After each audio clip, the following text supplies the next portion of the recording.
Vamos começar com o início do dia de ontem, né?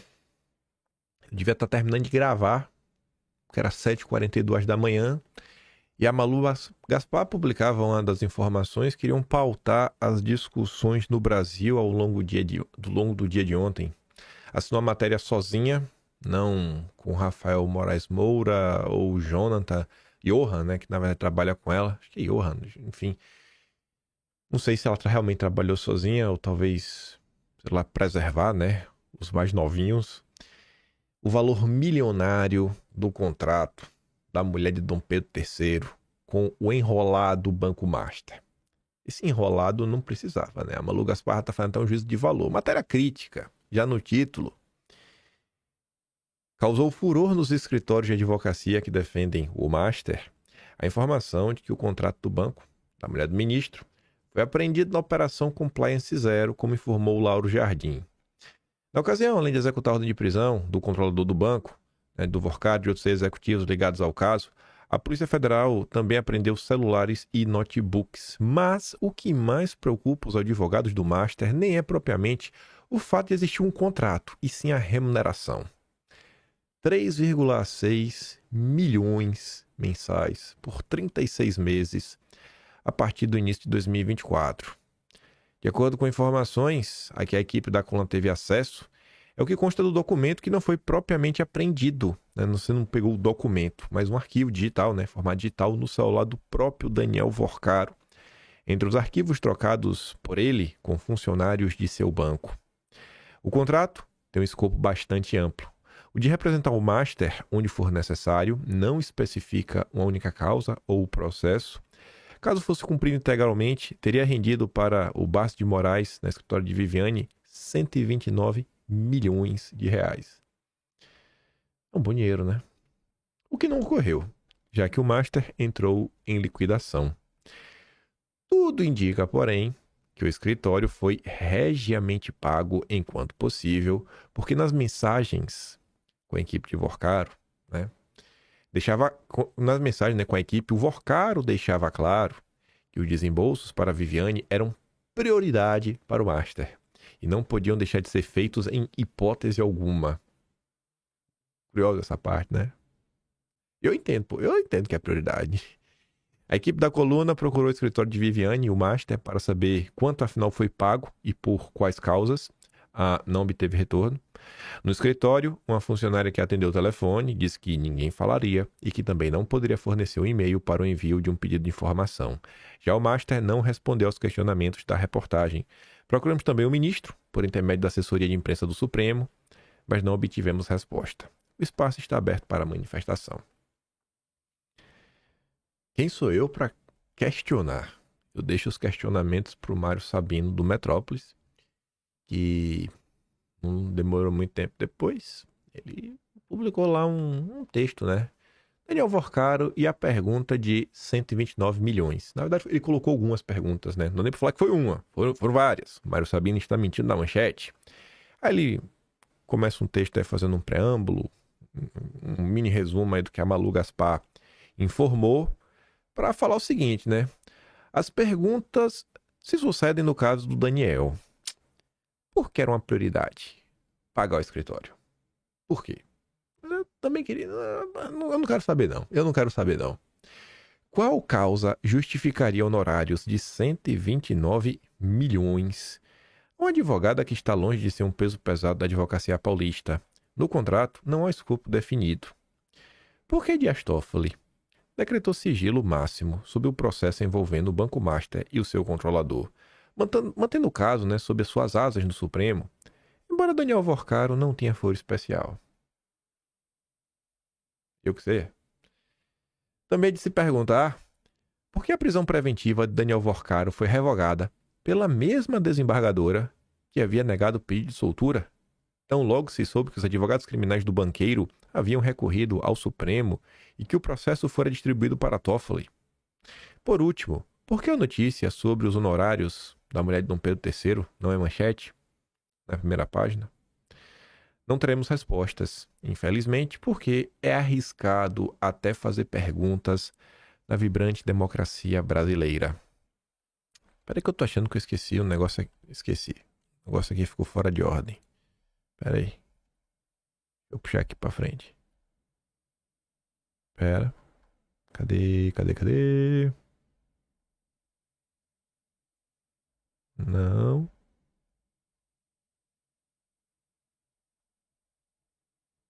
E acho. Vou dar uma pausa aqui. Pronto, vamos lá. Aí o mesmo Metrópolis, Andresa Matais. 129 milhões. Contrato da família de Moraes choca a advocacia. O ponto central da matéria é um só. Andresa Matais foi conversar com advogados de escritórios renomados. E aí, segundo a Andresa, né, eles falaram sob reserva que possivelmente se trata do maior contrato já firmado com a banca de advocacia no país. Realmente é um baita de um contrato, né? Gente, é muito. Assim, não é por uma causa, né? Você fez assim, você vencer essa causa, é uma causa bilionária, você vai ter X valor. É isso, né? Aí o Verdivaldo comenta que se a esquerda não tivesse feito do culto ao Dom Pedro III, né, a sua religião, e se a Globo não tivesse ajudado a criminalizar críticas, né, duras a ele, isso seria um escândalo gigantesco. Vai ficar todo mundo assim, ó, pianinho. Felizmente, para ele, o Supremo, eles têm poder ilimitado e ninguém faz nada contra eles. Também questionando sobre valores, o Renato segue por outra linha. Ele nem quer saber do escritório aqui, que aqui já se sabe. Ele fala assim, ó, dos 500 milhões, não sei se vocês vão lembrar, na história do Banco Master falava que o Banco Master havia gasto, né, com serviços de advocacia em torno de R$500 bilhão. Então, dos 500, 129 já tem destino conhecido, né? Beleza. Essa previsão aqui eu já sei. E o restante? Para onde foram os outros 371 milhões? Às vezes, esses advogados aqui, né, é o maior contrato de todos. Vai ter mais 300 milhões aí pra gente saber, né? Vocês estão às vezes acusando, colocando ali o bode na sala, o pessoal não ir atrás. Imagina, gente. É muito dinheiro na mesa, pô. É fácil colocar o dedo na cara de um e dos outros. E depois nós questiona, né? E quanto será que o BTG e o Itaú gastam nesse sistema? É só o Banco Master que gasta? Só o Banco Master, ninguém mais? Seriam informações, né, importantes para entender a dinâmica de como as coisas funcionam no Brasil. Possivelmente nunca vamos obter essas respostas, mas seria muito bacana, viu? Se a gente soubesse. Aí vamos lá. Aí eu acho que juntou toda essa confusão ao longo do dia de ontem e a história do código de conduta do Fachin. E aí o Gadelha devia estar muito motivado e publicou que Dom Pedro III viaja de FAB a evento Santa Catarina, enquanto o Fachin usa voo comercial. Mesmo tendo direito a viajar de FAB para qualquer lugar, né, por ser presidente do poder, Fachin optou por viajar a Florianópolis em avião de carreira. Você vê que claramente uma parte da imprensa anda muito satisfeita com o poder judiciário. Tem outros trechos aqui críticos nos últimos dias. Eu acho que a situação saiu totalmente do controle. Qualquer pessoa minimamente honesta sabia que não ia parar em Bolsonaro. Destruir o Bolsonaro, tudo vai voltar ao normal. Não. E agora, eu acho que eles estão preocupados, né? Agora tá difícil.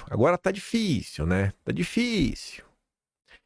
Aí o mesmo Gadelha comenta aí sobre a questão do código de conduta, né? Acho que é inclusive por isso que o Fachin tá viajando de voo comercial.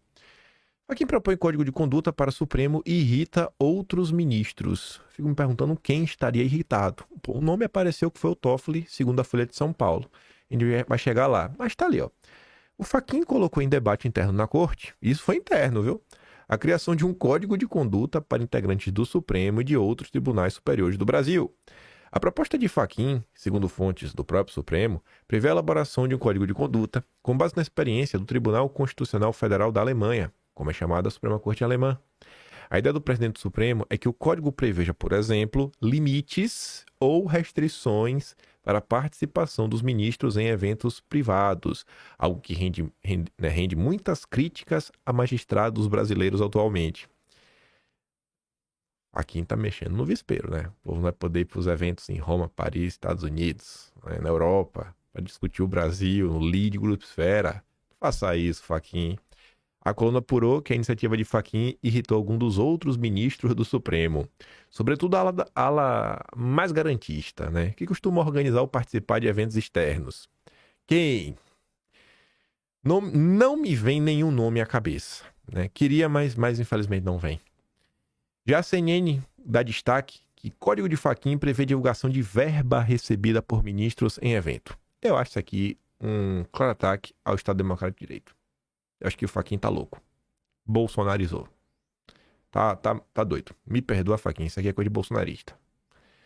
Aí o Vinícius tá ali, né? Rapaz, desse jeito ele vai sofrer impeachment dos seus pares. Como ele ousa exigir o óbvio. Não acho que é óbvio, não. Acho que isso aqui é golpismo, sabe? É coisa de golpista. Querer saber quantos caras ganham. Nem a mulher dos caras quer saber quanto eles ganham. Por Fachin querer saber. Vai entrar na cena. Não, tá tudo errado isso aqui. Tudo errado. Todo lado da democracia. Todo lado do Toffoli. Toffoli se queixa de Fachin por defender código de conduta do Supremo em meio a críticas por carona em jato. Aí dali, né? O Toffoli falou para pessoas próximas, foi irritado com o Fachin, né? Porque ele propôs, nesse momento, que ele está, né, em destaque ali, né? Ele se queixou, aliados, que Fachin aproveitou-se do momento em que ele é atacado para tentar emplacar o código de conduta junto à opinião pública. O Toffoli levou pro pessoal. Eu acho que o Toffoli tá certo. O Fachin foi muito antidemocrático nisso daí. Aí um dos exemplos, né, das críticas, isso aqui foi ontem. A imprudência de Dias Toffoli, né? É imprudência. Óbvio que é imprudência. O quê? Está no mesmo voo do Augusto de Arruda Botelho. Aí o Estadão fez aquele seu editorial de sempre, que trata com muito respeito os ministros, né? Diferente como o Estadão trata o bolsonarismo, porque o bolsonarismo que é malvado. Tirando o bolsonarismo, todo mundo no Brasil merece respeito. A revelação de que Toffoli viajou em jetinho privado com Augusto de Arruda Botelho, advogado de um dos implicados na suspeita de fraude envolvendo o Banco Master, para assistir a final do Libertadores, não é menos escandalosa pelo fato de, no momento do embarque, o ministro, em tese, não saber que seria sorteado relator do caso no Supremo. Esses sorteios são maravilhosos. Mesmo antes do sorteio, a prudência já impunha a Toffoli a compostura esperada de um ministro da mais alta corte do país, evitando situações que pudessem suscitar dúvidas sobre a sua independência. Eu tenho certeza que o Toffoli é independente. É legítimo questionar, portanto, por que Toffoli não custeou com recursos próprios uma viagem de caráter pessoal para assistir a um jogo de futebol, optando por aceitar carona no avião de um empresário junto com um advogado diretamente interessado no desfecho de um processo que poderia ficar sob sua alçada como ficou. Por quê? Porque Toffoli não é burro. Você tem uma viagem de graça, você vai gastar por quê? Quem que gasta dinheiro podendo viajar de graça? E direto ainda, sabe? Jatinho, com os amigos. Não, eu tô do lado do Toffoli. Um democrata. Ao se deixar envolver nessa mixórdia, Toffoli sinaliza em primeiro lugar que não se importa com o escrutínio público. Ademais, autoriza que a sociedade veja com suspeita quaisquer decisões que ele tome envolvendo o Banco Master, seu controlador Daniel Vorcaro e Luiz Antônio Bull, executivo do banco representado pelo Botelho. Exigir de Toffoli mais compostura não é um capricho moralista desse jornal. Juízes formam uma classe especial de servidores públicos, dos quais se exige um padrão de conduta muito mais rigoroso na República. Aos magistrados, não basta cumprir as leis e se comportar de acordo com os mais elevados padrões éticos, é preciso parecer que assim procedem, né? Aquela história, a mulher de César não basta ser honesta, tem que parecer honesta. Isso advém a confiança dos cidadãos que, por meio do pacto social civilizatório, outorgam ao judiciário o enorme poder de decidir sobre suas lides. Logo, para um juiz, a aparência de imparcialidade é a condição indispensável à sua autoridade, inclusive moral. É nesse contexto que se torna ainda mais grave o fato de Toffoli ter viajado a lazer com um advogado diretamente interessado no desfecho do caso. No dia 28 de novembro, Toffoli e Botelho deixaram São Paulo rumo a Lima por volta das 10 da manhã. Poucas horas depois, a reclamação que pedia o deslocamento de competência foi protocolada pela defesa, né, do Banco Master no Supremo. No final daquela mesma tarde, Toffoli foi sorteado relator. Não se trata aqui de sugerir qualquer conluio entre juiz e parte, daquele tipo que o próprio Toffoli tem denunciado para arriscar a lava-jato da história, mas de questionar se um ministro minimamente cioso da responsabilidade do cargo que ocupa poderia se permitir também prudência, para dizer o mínimo. Toffoli poderia ter evitado tudo isso com uma conduta simples e republicana. Viajar por conta própria, sem trazer para sua esfera privada alguém que depende de suas decisões como juiz para obter êxito profissional e financeiro. Por isso, diante da gravidade do quadro e do impacto direto que tais circunstâncias têm sobre a percepção de imparcialidade não só dele, como também do Supremo, impõe-se ao ministro o dever de se afastar da relatoria do caso. Tem que se afastar da relatoria. Por quê? Deixa o Toffoli, cara, no Banco Master. Não como concessão a pressões externas, mas como respeito à dignidade da magistratura, à corte e ao país. Ele tem que se afastar. Aí vem a pergunta. E se ele não se afastar, o Estadão vai fazer o quê? Vai chorar? Vai dar uma de golpista? O Estadão tem que ser fechado. Toffoli, pode mandar uma busca e apreensão aí na casa dos Mesquita. Eu autorizo. Estamos com você, Toffoli. Sem piada nenhuma. Conhecendo o Brasil, se Toffoli mandasse uma busca e apreensão contra o Estadão, você ia reclamar? É autoritarismo. Pra quem tá se dando mal, né? Ver outro se dar mal, pelo menos é igualdade. Não esperaria menos desse grande democrata. Pacheco saiu em defesa do Toffoli e diz ver excesso em críticas por carona em jato. Pacheco falou que as críticas são excessivas, sabe? O Pacheco diz ver improcedência nas críticas direcionadas ao Toffoli. Merece ou não merece ser indicado para o Supremo? Eu não vi o Messias defendendo o Toffoli. O Messias não vem sendo um grande democrata. O Pacheco, sim. A circunstância do ministro ter compartilhado um voo privado na companhia de um advogado não faz dele suspeito ou impedido para julgar processos que então esse advogado como patrono constituído definidamente, disse o Pachecão. Fosse assim, seria muito fácil, por conveniência ou ardil, gerar suspensão e impedimento de um juiz para evitar que ele julgue uma causa. É muito fácil, né? Um avião, você pegar uma pessoa de um caso específico, cria uma armadilha, fala assim, olha, vamos criar uma armadilha. Vamos pedir pro Flamengo ganhar ou perder, o Palmeiras tá ali, e aí a gente faz aqui uma viagem de jatinho, né? Tipo, a gente chama ali um cara do caso pra botar só pra sabotar. É muito fácil, né, Pacheco? É um negócio assim muito fácil. Extremamente fácil. E o Pacheco disse, né, também concordar com o fato do caso Master estar no Supremo e sob sigilo. É um democrata. E ele realmente é um grande democrata. Acho que o Pacheco tem mais de 2 metros de altura. Não sei se deveria falar um grande democrata ou um alto democrata. Viva o Brasil! Isso só está acontecendo por conta da perseguição ao bolsonarismo. Essas pessoas se uniram para destruir o bolsonarismo e acabaram destruindo o Brasil. Parabéns a todos os envolvidos. Aí vem outro insuspeito, Reinaldo Azevedo. Esse faz realmente um jornalismo muito bom. Eu ia falar independente, mas nem sei se posso falar isso. Por quê, né? Deve se declarar impedido ou não deve se declarar impedido. Eu faço uma observação de saída. O meu sócio no Reconverso, o Valfrido Vardi, é um dos advogados do Vorcaro, não nessa coisa criminal que eu saiba, porque eu também não entro em detalhe. Ele não interfere no meu jornalismo, não interfere na advocacia dele. E, portanto, quem quiser considerar que o que eu estou falando aqui não é digno de nota, fique à vontade. Enfim, eu estou fazendo essa observação. Agora... Não, eu levo a sério tudo que você fala, Reinaldo. Eu sei que você jamais iria ter uma opinião parcial sobre o caso só porque o seu sócio, Valfrido Vardi, é um dos advogados do Master. Você está acima de tudo isso. Você é um jornalista independente, Valfrido, ou Reinaldo. Eu sei disso.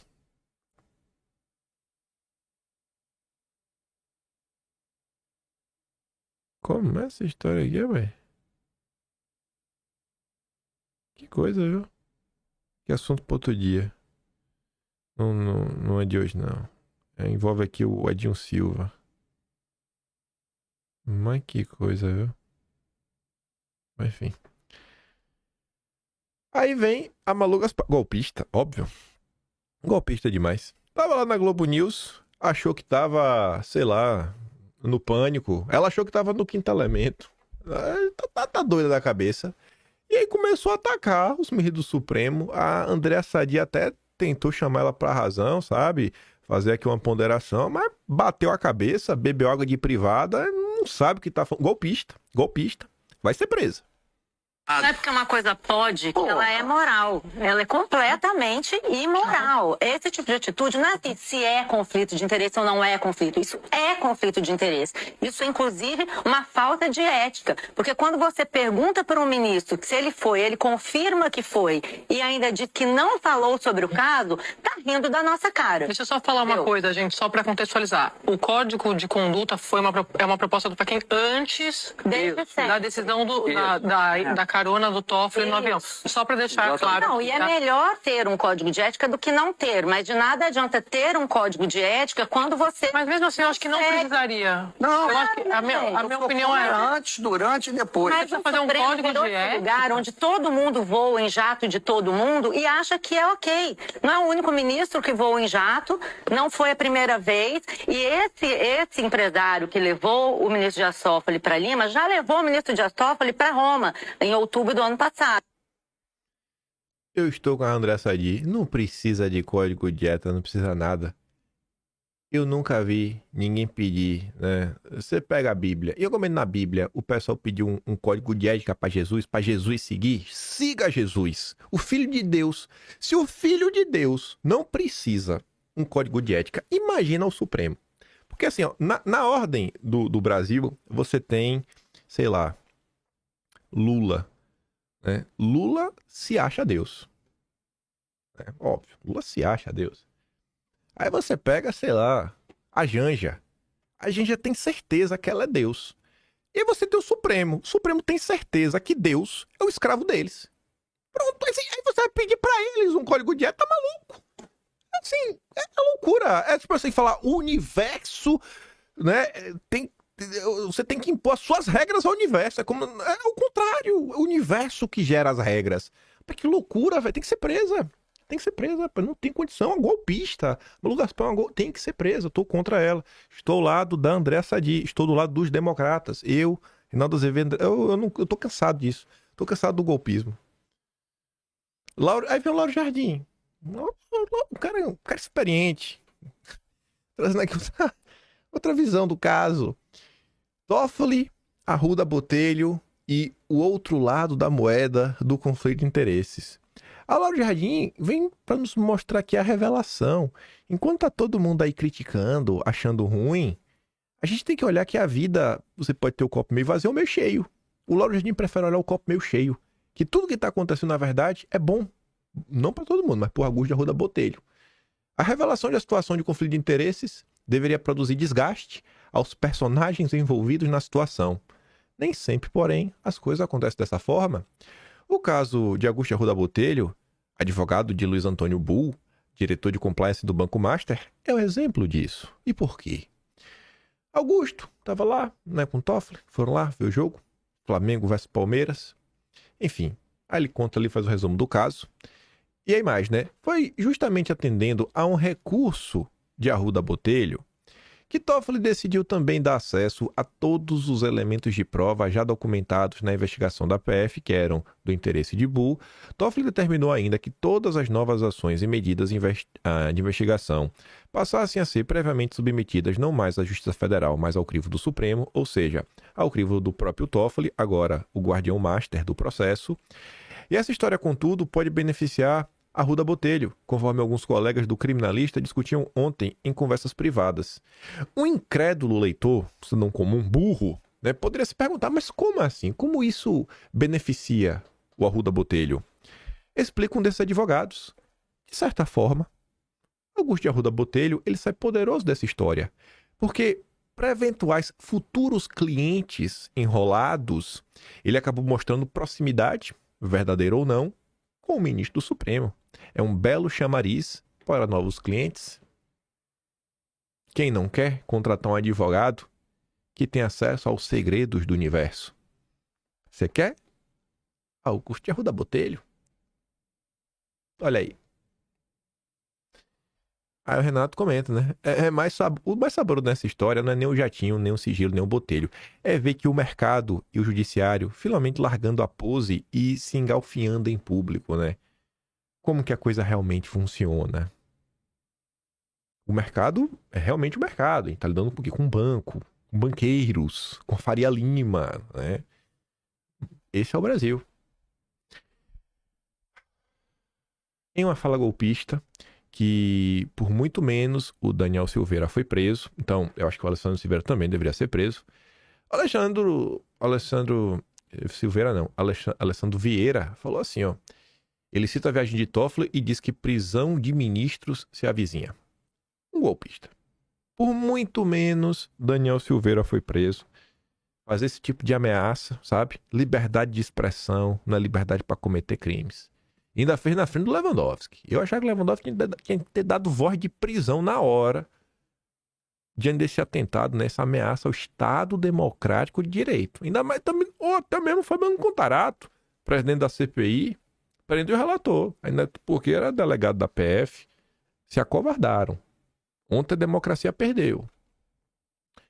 Aí o Fabiano Lando escreveu um texto até bacaninha, pra gente encerrar aqui e falar da dosimetria, em que a cúpula do judiciário ameaça a sociedade do ponto de vista do andar de baixo. Poderes excepcionais com inquérito das fake news, relações perigosas com poderosos, blindagem a ministros e altos salários fazem o Supremo ser visto como ameaça à sociedade. Aí ele começa falando assim, ó, são no mínimo 4 os pontos em que o Supremo e a cúpula do judiciário são vistos como ameaça à sociedade. E não por gente que engrosse as fileiras do bolsonarismo, da extrema-direita, do golpismo ou coisa o que valha, mas por pessoas comuns que pensam, ok, o pessoal tentou o golpe, né, já foi encarcerado, mas os sentenciadores estão indo demais em tantas situações a ponto de ameaçar e desmoralizar quem diz proteger a democracia.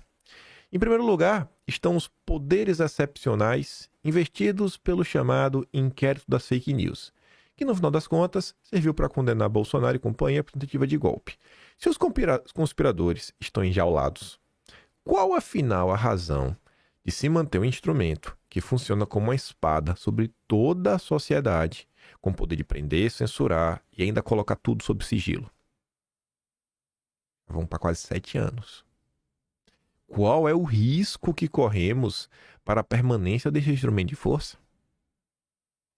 Tem sido cada vez mais difícil defender nos grupos de WhatsApp dos amigos da escola de que não vivemos numa ditadura da toga. Ui! Citando até esses termos, né? Em segundo lugar, as incríveis, digamos, relações perigosas dos integrantes dessa cúpula com lobbies, setores influentes da sociedade e mesmo os poderosos com interesses diretos nas decisões dos tribunais. São palestras, encontros, jantares, caronas de avião, festas de aniversário, confraternizações com vescotes. A impressão que fica para o pobre andar de baixo é que tudo são ramificações de um grande sistema em que os grandes se protegem. Não deveria ser dessa maneira, né? Em terceiro, e tem a ver com o segundo ponto, essa blindagem determinada, né, pelo ministro Gilmar Mendes para dificultar o impeachment de integrante do Supremo, soa aqui do ponto de vista do andar de baixo como autoproteção de quem teme algo. E no caso, receia uma decisão que pode ser da sociedade, né? Eleger um Congresso majoritariamente de direita. Só porque o povo elegeu certa? São 213 milhões de pequenos tiranos. Eles são os iluminados. Ainda praticamente na mesma semana em que se revela a carona, né, para o ministro Supremo em jatinho de empresário, com presença de advogado de banco envolvido em fraudes com destino a uma partida de futebol no exterior.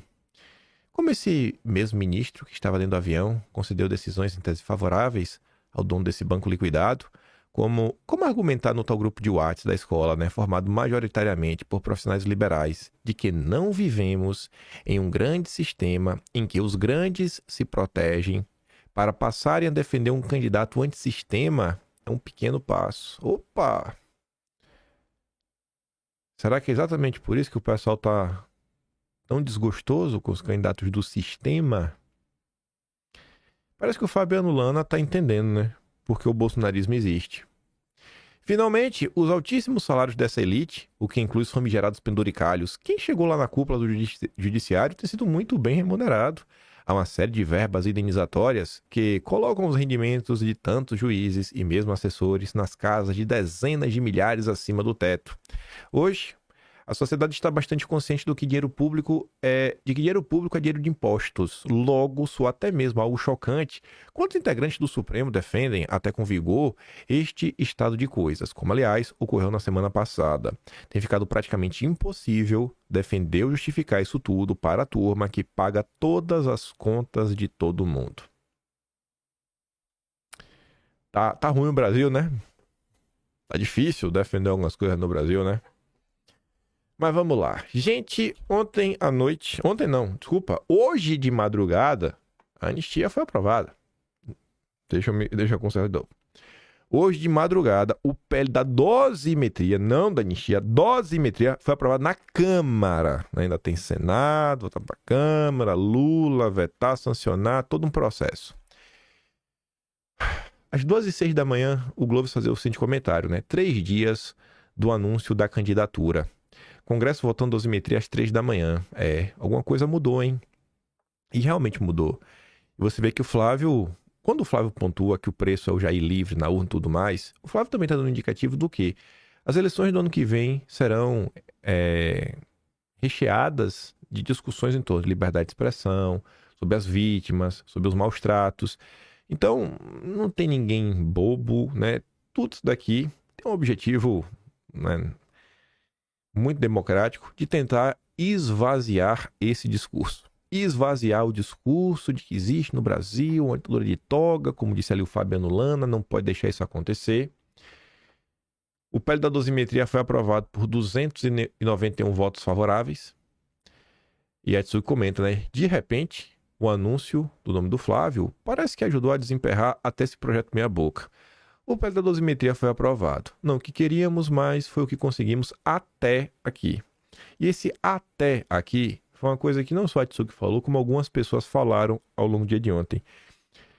Como isso aqui, gente, assim, isso foi colocado na mesa meio que no início do dia. Eu não sabia se realmente ia ou não. Tive um dia meio corrido ontem. Enfim, algumas notícias não tão boas a nível, assim, não de minha família, mas na família de Michele. Não vem ao caso nesse momento. Aí eu não fui atrás. Eu realmente não possuo nenhuma informação extra, absolutamente nenhuma, além do que saiu na imprensa. Não pude conversar com nenhum parlamentar, nenhum deputado. Não tenho nenhum entendimento de bastidor extra para trazer para vocês. Então, não quero criar nem expectativa, nem tirar expectativa, nem criar otimismo, nem tirar otimismo. Só mostrar para vocês algumas coisas que eu acho que valem de reflexão. Tentarei buscar mais informações para dar aquela opinião que, no mínimo, eu deixo no ar alguma coisa a mais. Mas a Folha de São Paulo já noticiou, né? 2h30 da manhã. Câmara aprova projeto de redução de penas que beneficia Bolsonaro com aval do PL e protesto do governo. Assim, o benefício a Bolsonaro é que se ele estudar e trabalhar, ele vai ficar preso até 2029. Baita ajuda pro Bolsonaro. Mas enfim, no fim dessa matéria dizia que, segundo aliados, Bolsonaro deu aval à redução de penas. O ex-presidente afirmou que o projeto não resolveria o problema dele, mas resolveria o de apoiadores.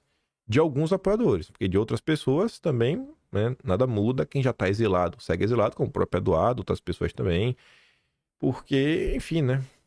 O caso do Felipe Martins não resolve, do Ramagem não resolve, do Silvinei Vasco não resolve, do Heleno, do Braga Neto, resolve da turma do 8 de janeiro. Basicamente isso. Nem tinha sido aprovado ainda o projeto na Câmara. O Metrópole já tinha dito que Alcolumbre disse que votará a dosimetria no Senado este ano.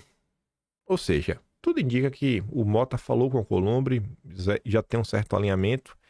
Eu fiz um compromisso com os líderes e com o Brasil de que, se a Câmara deliberasse esse assunto, o Senado deliberaria sobre esse assunto. Nós vamos deliberar assim que a Câmara deliberar, este ano ainda. Então, talvez aí delibere hoje. Olhando algumas postagens nas redes sociais, eu peguei 3 e eu acho que é fácil de entender porque eu peguei essas 3. Primeiro, Paulo Figueiredo.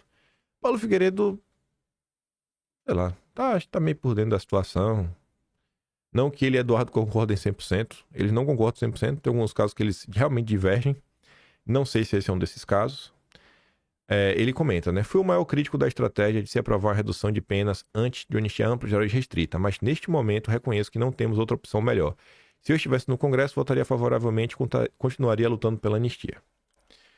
O Mário Frias, normalmente sempre esteve aí na tropa de choque do bolsonarismo, comenta, né? Pessoal, foi votado agora o projeto que reduz as penas dos presos do 8 de janeiro. Esta Constituição foi fruto de muita luta, nasceu uma decisão generosa de Bolsonaro, que no mesmo dia que descobriu que terá que fazer mais uma nova cirurgia, foi publicado pela imprensa, gente, não é bobagem, né? Que mesmo privado de sua liberdade, pensou primeiro nas centenas de famílias que agora têm a chance de reencontrar seus entes queridos neste Natal. Percebam a profundidade, aí diz, né? Data que simboliza o nascimento de Jesus Cristo, a esperança e a libertação. Percebam a profundidade desse gesto. Uma líder político do Brasil, injustiçado e perseguido, abrindo mão de si mesmo para priorizar brasileiros comuns que, assim como ele, acreditam em um país mais livre, justo e verdadeiramente democrático. É um ato simbólico, sublime e carregado de representatividade. Não é exatamente o que desejávamos, a anistia completa continua sendo nosso objetivo final, mas este é um passo importante dentro do que hoje é viável. Uma maratona não se vence com um único sprint, ela exige estratégia, perseverança e coragem. Estamos avançando. E deixo claro, não vamos parar aqui. Não vai ser. A Tsuko falou, até aqui foi o que teve dosimetria. Seguirei lutando todos os dias pela liberdade e pela elegibilidade de Bolsonaro. Ninguém imagina o quanto anseio pelo dia em que poderia abraçá-lo novamente, ouvir um conselho, uma palavra amiga, dividir uma boa risada. Até lá, seguimos firmes na fé e na luta. E o último que eu trouxe aqui foi do Polon. Polon ontem, ele apresentou várias coisas. Ao longo do dia ele estava relativamente bem crítico ao projeto. E eu acho que aqui a postagem reforça que o projeto está longe de ser um negócio bom, maravilhoso. Ele fala assim, aprovada a dosimetria, respeitosamente, não consigo comemorar. Foi o voto mais difícil, num dos momentos mais difíceis da minha vida. Meus amigos estão presos, mas não poderiam ser isoladamente ponto de discordância. Porque Felipe Martins continua aí, o Vasquez, Eduardo Bolsonaro, Paulo Figueiredo, Jair, dentre tantos outros. Só que aí o Polon fala uma coisa que me agrada muito mesmo. Votações são feitas em grupo. E o grupo a que pertenço fechou questão. É bom ver políticos que entendem a importância de um grupo. Todos criticamos a desunião da direita. Assim, não serei eu o elemento de desunião. Uma vez que o que nos une é Bolsonaro. E fui informado que, além das famílias e advogados favoráveis ao projeto, o próprio presidente determinou a votação favorável, externada pelo próprio Flávio. Perdi. Espero ter errado no meu parecer, na minha percepção, né? Vida que segue, estou votando a favor, estou aqui só dando meu esclarecimento. É para jogar em grupo, jogamos em grupo. E, assim, ninguém vai parar por aqui, né? Ninguém vai se contentar só com esse projeto. E aí, ao longo do dia, como se foi de madrugada, tenho certeza, tenho convicção, teremos aí mais comentários. Eu acho que é uma situação que toda a classe política deveria comentar sobre ela, porque a gente vinha todo mundo numa linha, e que eu acho que faz muito sentido, Polon até reforça, e quando você tá aí pedindo anistia, a partir do momento que você aprova a dosimetria, você dá uma enfraquecida, não, já tem anistia, agora você quer pra Bolsonaro, pro golpista, vem toda aquela ladainha chata, né? Então é isso. Não sei, seria... Beleza, Bolsonaro falou, mas eu acho que é importante, sabe, os deputados falarem, e eles também explicarem que projeto é esse, o que é que esse projeto prevê. Realmente as pessoas vão ser soltas? Existe alguma previsão? Quando? Como será esse processo? Até para as próprias famílias das vítimas ficarem um pouco mais por dentro.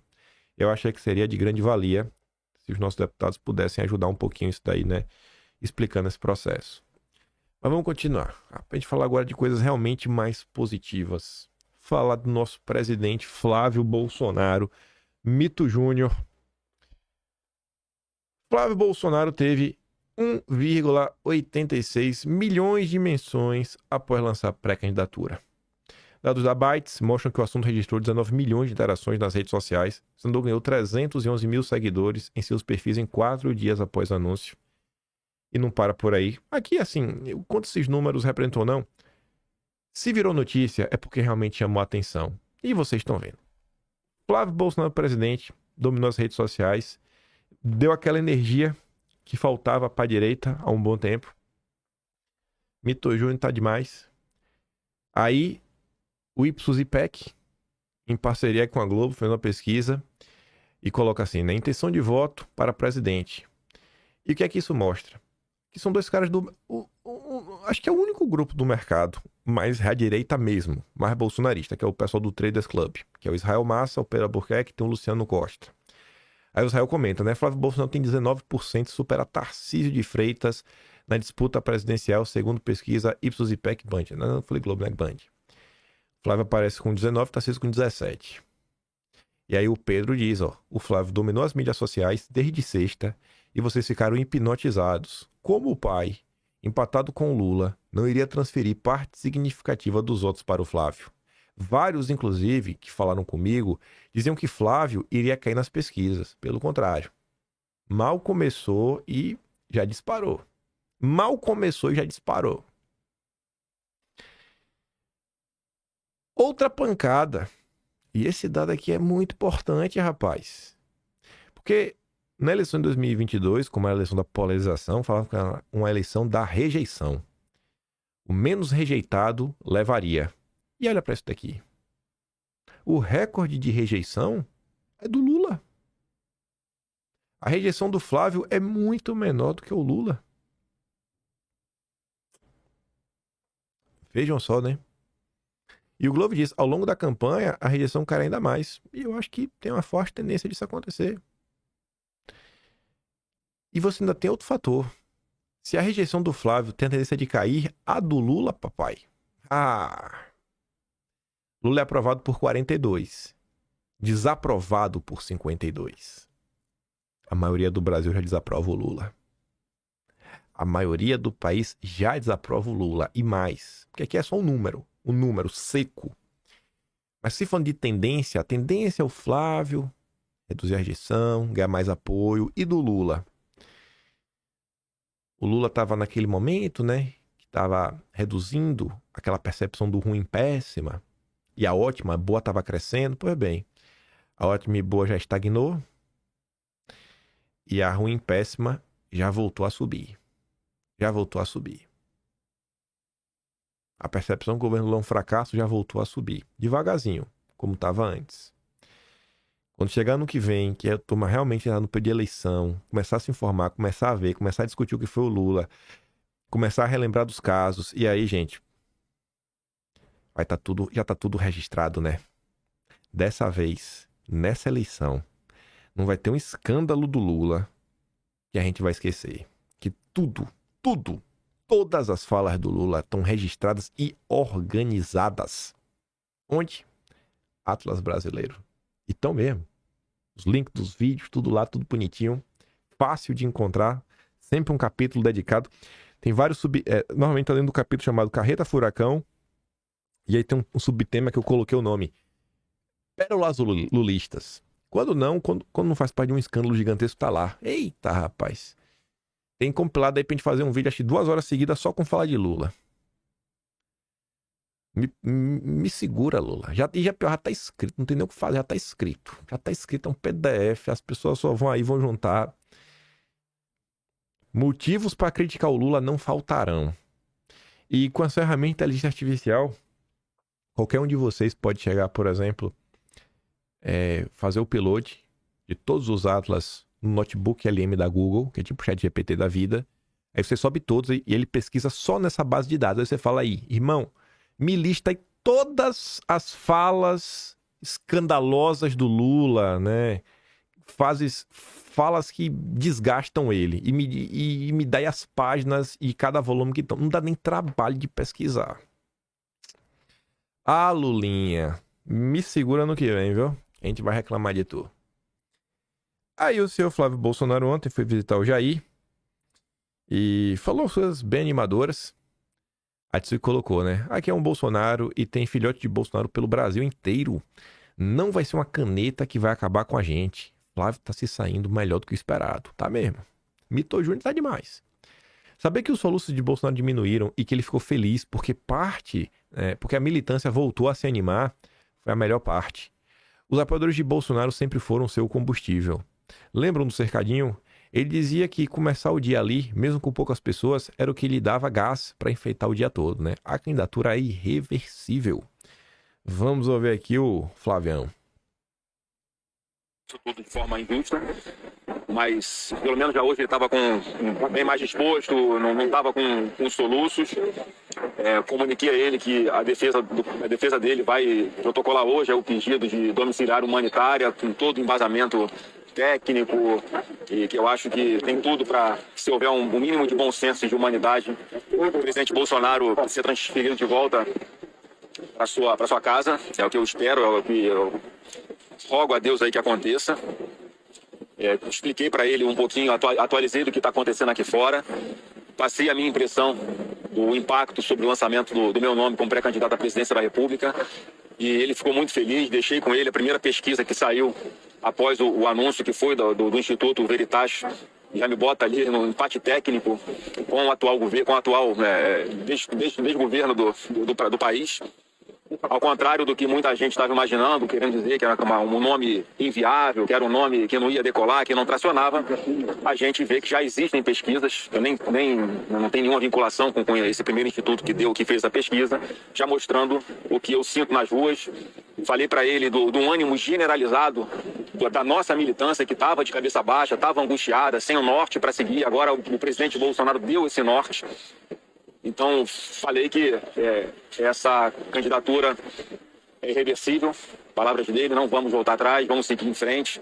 E a partir de agora, a gente conversando com as pessoas, a competência para tratar de anistia é do Congresso Nacional, cabe ao outro poder respeitar, porque não tem absolutamente nada de inconstitucional, a não ser que eles queiram inventar alguma coisa para continuar mantendo esse objetivo deles forte, que é deixar o Bolsonaro fora da vida pública. Então, a minha candidatura mostra que isso não vai acontecer.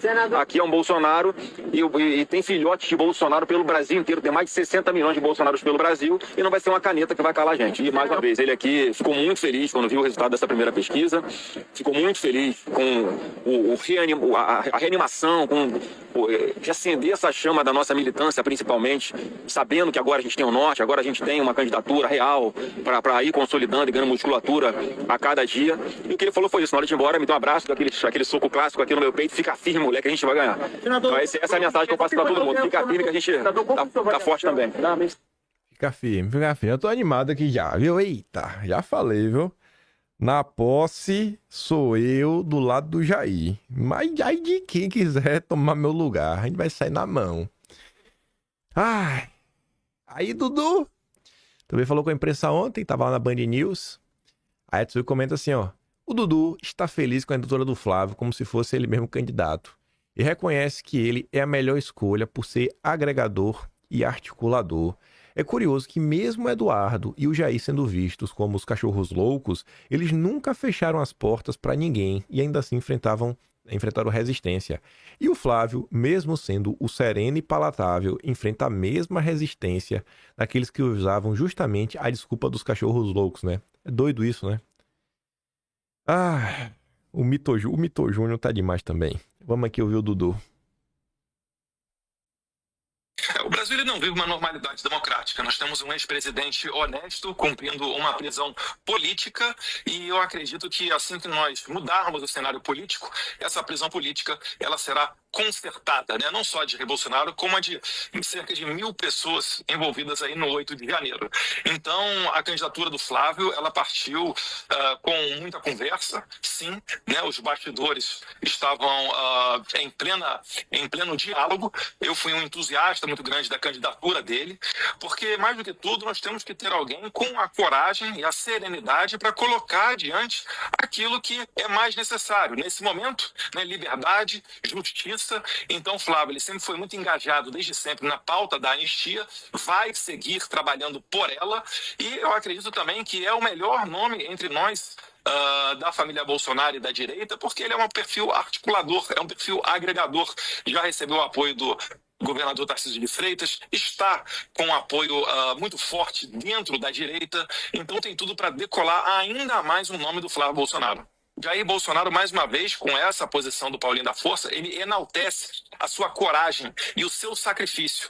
Jair Bolsonaro está puxando uma prisão injusta, mas está aceitando fazê-lo para colocar adiante um projeto de país verdadeiramente que serve aos interesses do povo. Eu tenho orgulho do meu pai pelo seu posicionamento e, Deus quiser, essa cadeia será muito breve.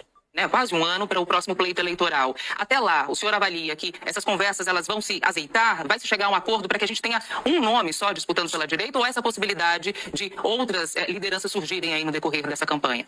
Não tem absolutamente problema nenhum. E eu discordo que existe uma divisão.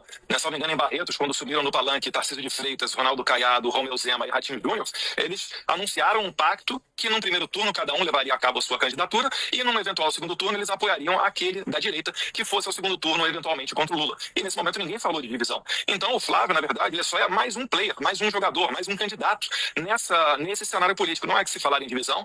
O Flávio, mais uma vez, é uma pessoa de perfil articulador. Não, todos nós sabemos que o principal inimigo do Brasil é o Lula, e eu quero que essa argumentação valha para o Flávio, porque muito se falava antes da sua candidatura, que olha, o inimigo é o Lula, temos que estar contra o Lula. Aí quando o Flávio sai candidato, essa união desaparece, tem gente que começa a falar, agora eu vou votar no Lula mesmo. Então, na verdade, as máscaras estão caindo. E, no final das contas, tem que combinar com os russos. Quem são os russos? A população brasileira. A população brasileira é que vai dar o recado final. Então é saudável numa democracia que exista mais de uma candidatura à direita, elas fazem bem e fazem parte da democracia. Não vejo como problema nenhum e também não identifico como uma divisão da direita. A minha parte é fazer essa coalizão internacional da direita, mundial, porque a gente sabe que o nosso inimigo ele atua também de maneira global. Essa perseguição que o Jair Bolsonaro sofre, também sofre a Marine Le Pen na França, também sofreu o Trump nos Estados Unidos, e assim por diante. Eu só rezo, eu só oro para Deus para que ele proteja a vida do meu irmão Flávio Bolsonaro, porque se tornou, de certa maneira, rotineiro o assassinato de candidatos à direita. Vídeo Miguel Uribe na Colômbia, o Villavicencio no Equador, a própria facada no Jair Bolsonaro, o tiro na orelha do Trump. Então, eu acho que a partir de agora, com a firmeza e a coragem do Flávio para anunciar sua candidatura, que inclusive fiquei mais feliz como se fosse eu mesmo me candidatando, torcendo muito pelo meu irmão, eu agora peço orações pela vida dele, para que ele não sofra essa injustiça como Jair Bolsonaro sofreu em 2018 e quase veio a falecer. Você vê como é o Lulu, né? A minha parte. Todo mundo fazendo a sua parte. Todo mundo entendendo que, cara, ninguém precisa fazer tudo. Um faz aqui, um faz acolá. E que vai, velho. Rapaz, tô feliz como se fosse minha candidatura. Eu também. Tô feliz do mesmo jeito, velho. O Mito Júnior nasceu pra ser presidente, velho. Só a gente pode ter descoberto tarde aí, mas o Mito Júnior, não tem nem o que falar. Eu tô até pensando já, sabe, no que vem, o Flávio chegando nos aeroportos, o aeroporto começando a receber o Flávio. Daquele jeito. Vai mostrar pro Brasil e falar, irmão, é assim que funciona na direita, sabe? A gente veio pra ganhar, mas ganhar com força. E eleger uma bancada alinhada, verdadeiramente alinhada. Eu não tenho dúvidas que vamos eleger mais pessoas de direita na Câmara do que temos agora. Será o suficiente para ter 257 votos?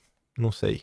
Mas vai ter mais. Vai ter mais. E no Senado tem muita chance, viu, de ter a presidência do Senado. A tão famosa e importante presidência do Senado. Mais uma manchete para eu jogar a minha humildade de lado e ser arrogante. O que é que eu tenho dito? Eu tava feliz demais. Eu falei, gente, eu só vejo o pessoal lá. Ai, porque a Michelle, porque o Flávio, porque o Ciro come, porque o André Fernandes. Eu falei, bicho, vocês estão perdendo tempo, velho, com bobagem. Vocês têm que estar felizes com o que aconteceu. E eu falava, estamos diante, finalmente, velho, do maior freio de arrumação. Que eu que acompanho isso aqui há tempo.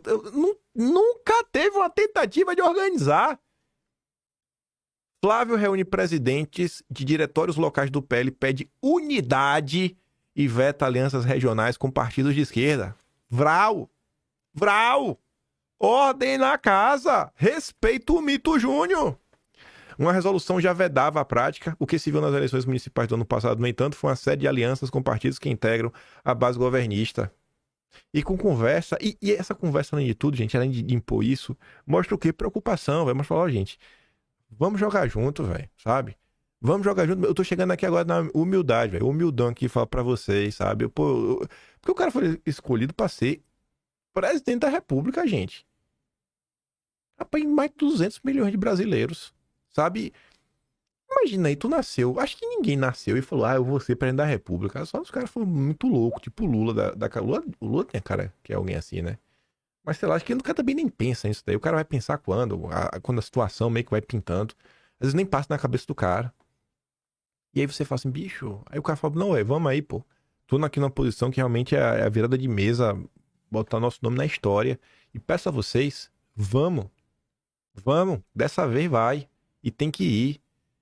Uma eleição diferente do que foi a eleição de 22, que foi da de 2018. A de 2018, a gente foi ter um partido faltando horas para encerrar o processo. A de 2022 vai ter um partido assim com meio de um ano, vai ficar aquela confusão, o pessoal começando a se filiar e tudo mais, ninguém tinha base, não tinha nada. Poxa, a eleição de agora é diferente. Você está chegando com o fundo partidário mesmo, o fundo partidário lá que fez na eleição, diferente do que aconteceu em 2018, diferente do PL que era o fundo que o partido tinha e teve lá que dividir para todo mundo. Não, agora tem o fundo que a galera conquistou. Teve tempo para fazer base, teve eleição municipal. Teve muita coisa, muita. Agora a gente tá indo tempo para sentar, conversar, discutir. Não chegou de última hora. Não tem disputa. Disputa não tem desculpa pra gente não chegar com tudo nessa disputa. Aí ontem, a imprensa não revelou, eu só coloquei a notícia. A manchete é a notícia, porque ninguém sabe o conteúdo. Mas tá ali, os caciques do Centrão se encontram após reunião com Flávio.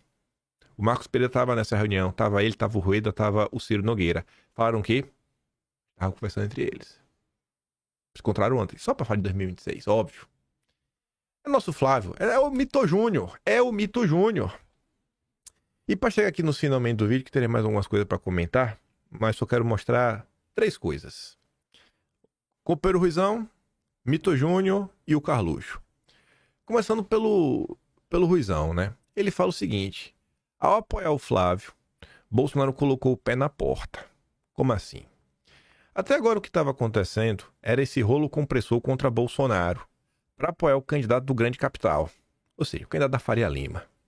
Agora, Bolsonaro colocou o pé na porta. Ele estava quieto. Aí o que acontece? Ele colocou o pé na porta com a candidatura do filho. Num certo sentido, Bolsonaro radicaliza a situação, mostrando o seguinte: se não tiver uma oferta muito vantajosa, ele vai para a eleição. E não tem oferta vantajosa, porque a oferta vantajosa é o próprio Bolsonaro ser candidato. E aí, olha o que o Ruizão diz, rapaz. Essa parte aqui, ouvir da boca da esquerda, tem um sabor diferenciado, sabe? Uma coisa muito interessante disso, os dados da situação mostram aquilo que a gente sempre falou. O quê?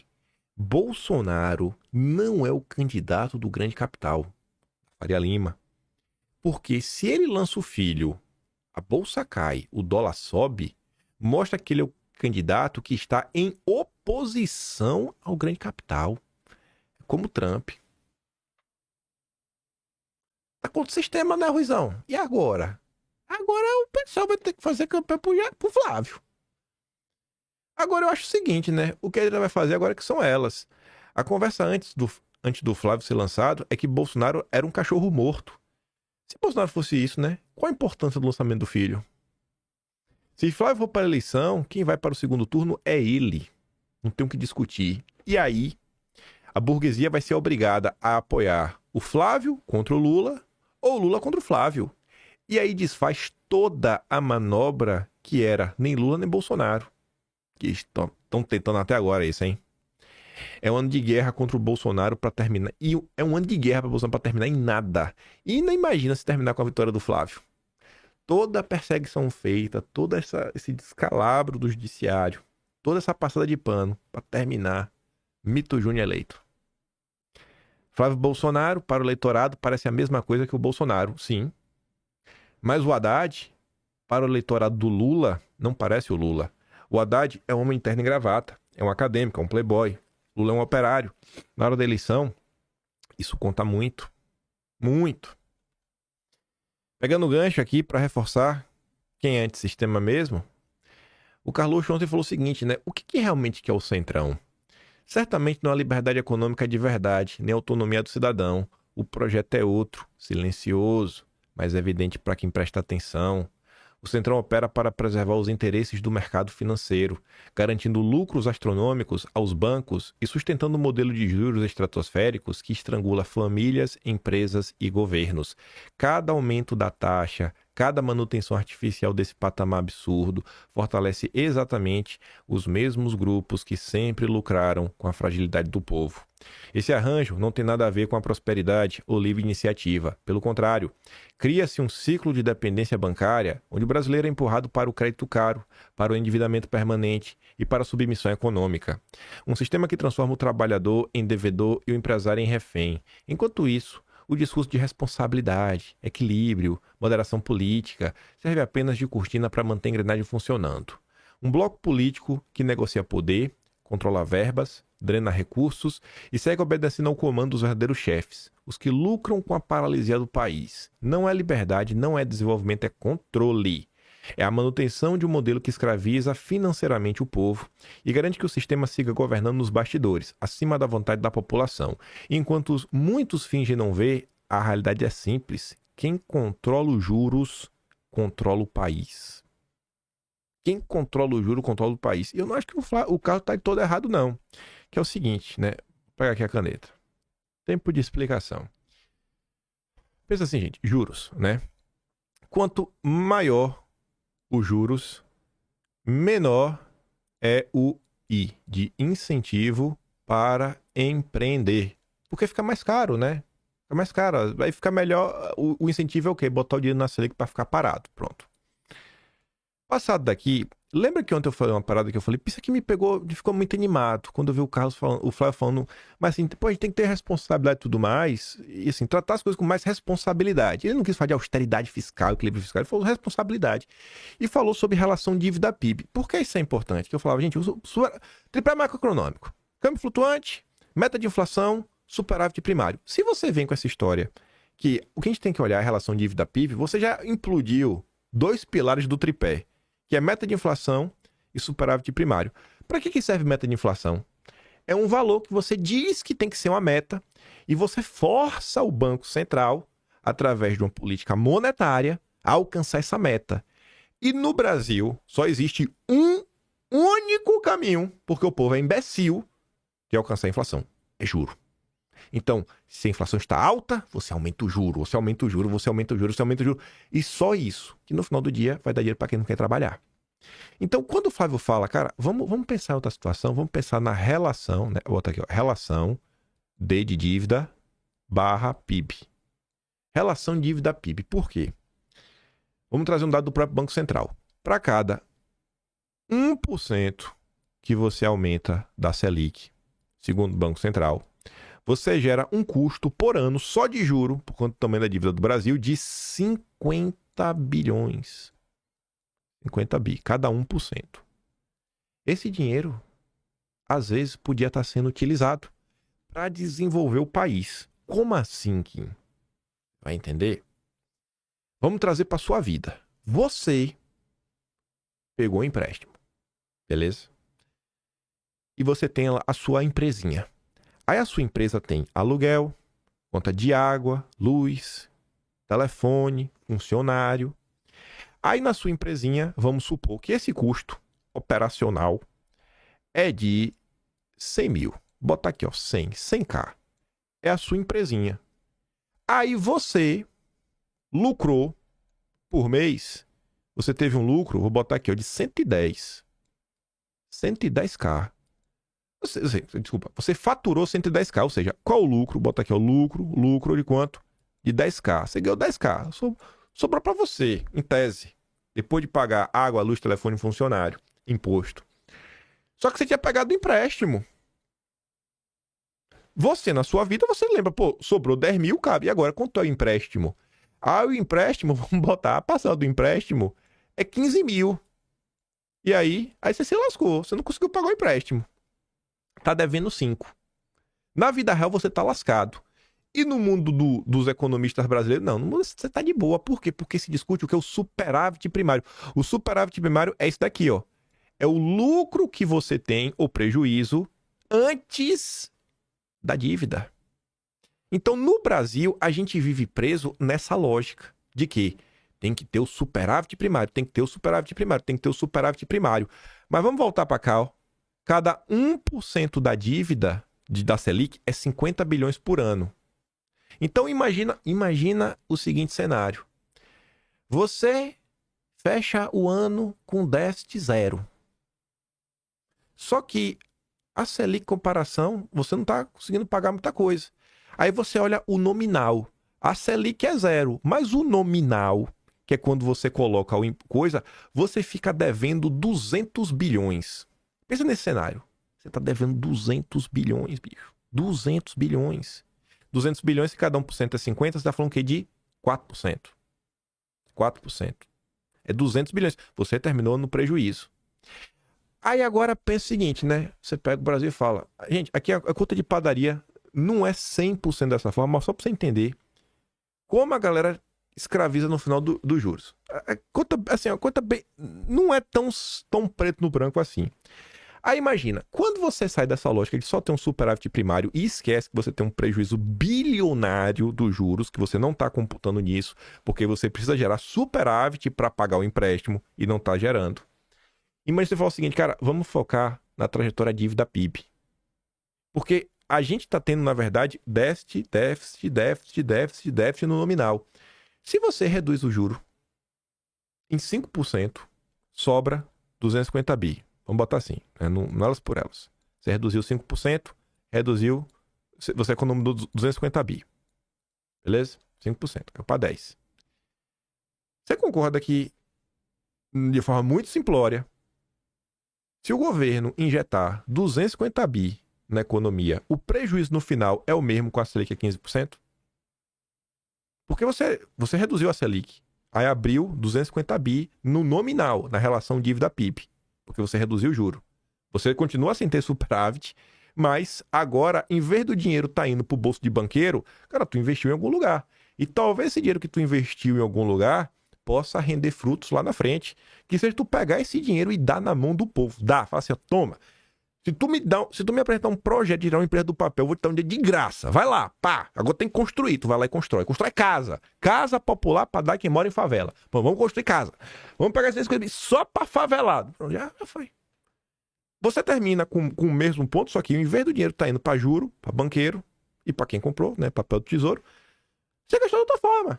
E movimentou a economia. Então, assim, quando você muda uma simples visão da economia, estou colocando aqui em termos muito simplórios, não é 100% assim, óbvio. Mas você consegue entender que quando você troca uma coisa pela outra, muda tudo? Aí, eu acho que isso aqui também é animador e não é questão de pilha, nem crítica, nem nada, que é o seguinte. A imprensa fez muita questão no primeiro momento de bater nessa tecla. Olha lá, foi pedir conselho pro Guedes, isso, aquilo, outro. E o Flávio postou aquela notícia. O Flávio confirma que procurou Paulo Guedes. Aí ele bota e dá uma desmentida falando assim, ó. Minha fala sobre o professor Paulo Guedes foi tirada de contexto. Na última vez que conversamos, e fui privilegiado com mais uma aula sobre economia, sequer existia a minha candidatura na mesa e nunca falei com ele sobre isso. Não vejo que o Flávio está criticando, está falando, está falando assim, ó, eu não quero, nesse primeiro momento, me associar a nada. Eu não quero chegar com um pacote que vou ser obrigado a cumprir X, Y, Z, etc, tudo mais. E eu acho que isso é importante. Eu vou pegar a percepção que eu tenho a conversar com outras pessoas da direita. É que o pessoal está começando a entender, eu vou passar só uma percepção. Tem mais notícias pra gente comentar hoje, nem vai dar tempo, senão o vídeo vai ficar gigantesco. Queria falar o Tarcísio, mas eu vou falar. Mas o pessoal está começando a entender que, assim, o tempo passou, eu já ouvi isso na boca mais de uma pessoa, o tempo passou, as pessoas começam a entender um pouco mais como é que funciona a vida, como é que funciona o mundo, estão começando a entender que os problemas da nossa era são um pouco diferentes e que a gente deveria estar se questionando mais sobre eles e que talvez só reaplicar algumas fórmulas não sejam suficientes. A gente vive hoje num mundo que a própria questão trabalhista não é 1850, Revolução Industrial, que até criança trabalhava. Não é isso. Não é, sei lá, 1700 que você tinha escravidão. Não. Graças a Deus, né? Não é, sei lá, início do século XX, que às vezes mulheres não trabalhavam, iam só trabalhar. Não, também não é isso.